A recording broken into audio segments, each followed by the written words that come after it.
If you grew up in the 90s, FernGully, The Last Rainforest, probably felt like a sweet, eco-friendly cartoon about saving trees and believing in magic. But rewatch it as an adult, and things get real weird. You've got a pollution demon crooning like he's in a steamy jazz club, a traumatized bat spiraling through an improv meltdown, and a fairy-human love story that gets way too sensual for something labeled as a kid's movie. Stick around to the end to find out what the studio didn't want you to hear and the shocking move one A-list actor made that nearly started a war with Disney. So how did FernGully, a trippy, eco-peachy, oddly sensual cartoon, even happen? Believe it or not, it all started with a woman named Diana Young, an Australian author who wrote a children's book called FernGully and the Last Rainforest in the late 70s. It was inspired by the lush rainforests of Queensland and the idea that maybe, just maybe, there were magical creatures fighting to protect nature behind the scenes. That book caught the attention of Wayne Young, her husband, who just happened to be a film producer. And together, they launched a passion project to turn this tiny fairy story into a full-blown animated movie, one that would take on pollution, deforestation, and corporate greed all in under 80 minutes. Well, I had a little accident and he sort of shrank. But just think, humans back in the forest. Yep, there goes the neighborhood. Be nice, Batty.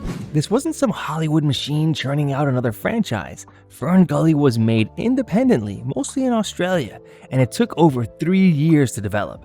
But here's the wild part. They weren't just trying to entertain kids. They were on a mission. They wanted to wake people up to what was happening in real rainforests all over the world. And to do that, they brought in Hollywood voice actors, cutting-edge animation tech, and an unforgettable villain made of oil and sex appeal. Released in 1992, FernGully was meant to be an eco-conscious alternative to the mega hits from Disney. It had glowing trees, magical fairies, and a heartfelt message about saving the environment. But it also had Tim Curry moaning in an oil-slick, Robin Williams completely off the rails, and some of the trippiest animation you've ever seen in a kid's film. Remember scenes like this? They were beautiful, sure, but underneath that magical glow, this movie was hiding some very adult energy. Let's talk about Krista and Zach, the fairy and the human construction worker she accidentally shrinks down to bug size. Now on paper, this should have been a cute little magical misunderstanding, but once Zach is fairy-sized, this movie takes a hard left into steamy territory. The moment he opens his eyes and sees Krista, they're already making heart eyes at each other. They touch faces like it's a cartoon version of The Notebook. Are you okay? What happened to me? I'm 3 inches tall! Oh, I shrank you. You what? Well, it was the most amazing thing. They float through glowing lights like they're dancing at their fairy wedding, and Krista, she's constantly giggling, gasping, and breaking all kinds of ancient fairy girl code by bringing a human into their sacred space. And sure, it's a kid's movie, and it never goes there, but the tension, oh, it's thick. We're talking full Titanic drawing room energy, soft lighting, long stares, breathy whispers, and they basically invented enchanted sexual tension, and it completely flew over your head at age 7. But here's where things get weirder. The entire story is supposed to take place in an Australian rainforest. Krista totally has an Aussie accent. So do the other fairies. Even Batty Koda throws in a few regional slang words. But Zach, our lead male character, the human representation of corporate destruction, sounds like he just walked out of a California skate park. No accent, no explanation. Not even a joke about it. And this wasn't a casting accident. FernGully was made in Australia by Australian filmmakers, and most of the animation was done there too. So why does the one human in the entire rainforest sound like he grew up eating Lunchables in the valley? I'm Zach. I'm Krista. Nice to meet you.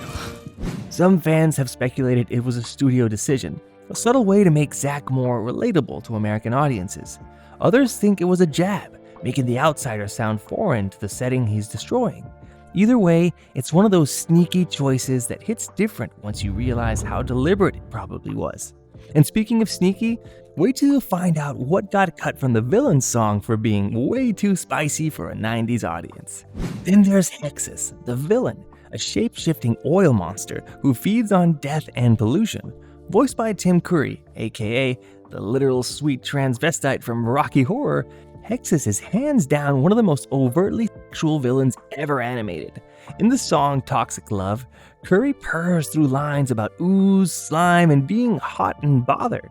Slime up above. Ooh, you love my toxic love. But here's what you didn't know. The original lyrics were even worse. Some verses were so sexual, they were cut or rewritten to make the movie barely family friendly. Think about that. The censored version is still oozing with innuendo. And according to interviews, animators admitted feeling uncomfortable while drawing Hexus' movements because, well, they knew exactly what it looked like. Now let's talk about Batty Koda.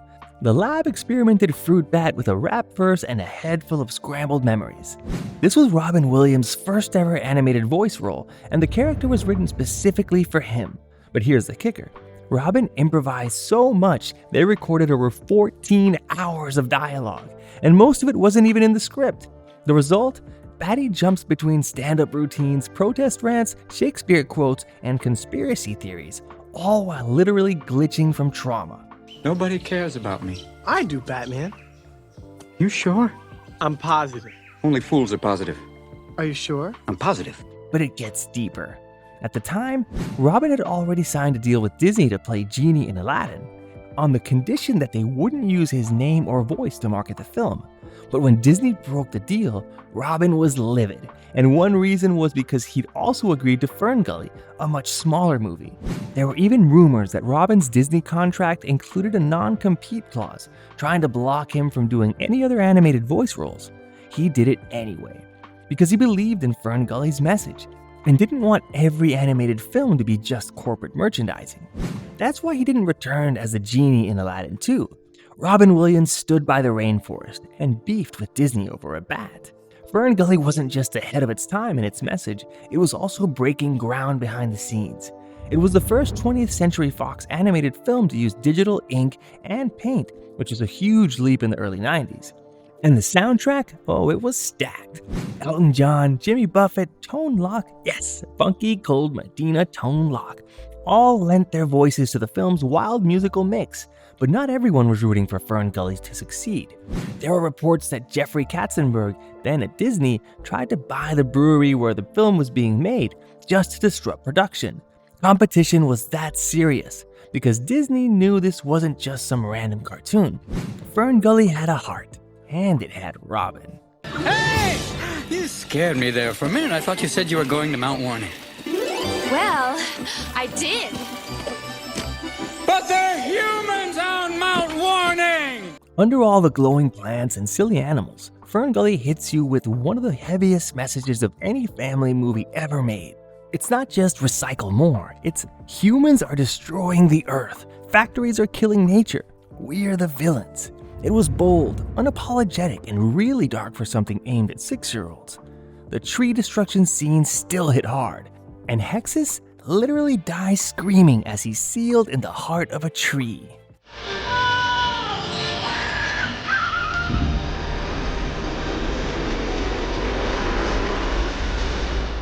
Now here's the part that'll make you seriously side-eye Avatar the next time you watch it.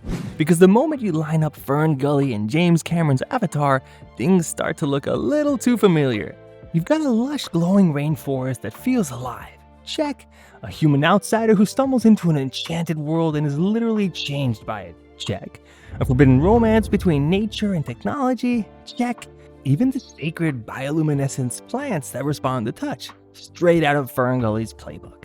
And then there's the plot. Zack is a young, clueless human working with the forces destroying the forest until he's shrunk down, gains empathy, and joins the fairies to stop the destruction. Sound familiar? Jake Sully is sent into Pandora with a military mission, falls in love with the Na'vi, and flips sides to protect their world. Even the names are suspiciously familiar. Zack and Jake? That's either the laziest coincidence in cinematic history or something more. James Cameron has always denied copying FernGully, of course. He claims he'd been dreaming of Avatar since the 70s. But considering FernGully came out 17 years before Avatar and hit a lot of the same beats with a fraction of the budget, fans can't help out but wonder, was Avatar a tribute to an underrated 90s eco-classic, or was it a $200 million remix of a kids movie with way more heart? Stick around, because the next thing we're about to uncover might make you rethink both films entirely.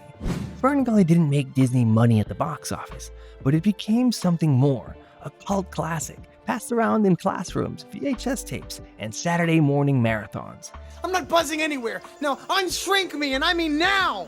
Well, I guess I could take a bash at it. Take a bash? It was one of the first movies that made kids care about something real, not castles or princesses, but the actual planet. And for all its strange, steamy, over-the-top energy, it worked. Because the message hit home. So yeah, the bat was insane, the villain was sexy, and the fairies? Maybe a little too hot. But the magic of FernGully is that it took real-world horror, pollution, extinction, corporate greed, and somehow turned it into a trippy, unforgettable kids movie. And now that you know all the stuff they never taught you about it, you'll never look at it the same way again. Let me know in the comments what other wholesome movies from your childhood had creepy secrets hiding under the surface. And do me a huge favor and hit like if you've ever had a crush on a cartoon fairy. I promise, I'm not judging. And don't forget to subscribe for more deep dives into those crazy movies that raised us weird. And I'll see you next time.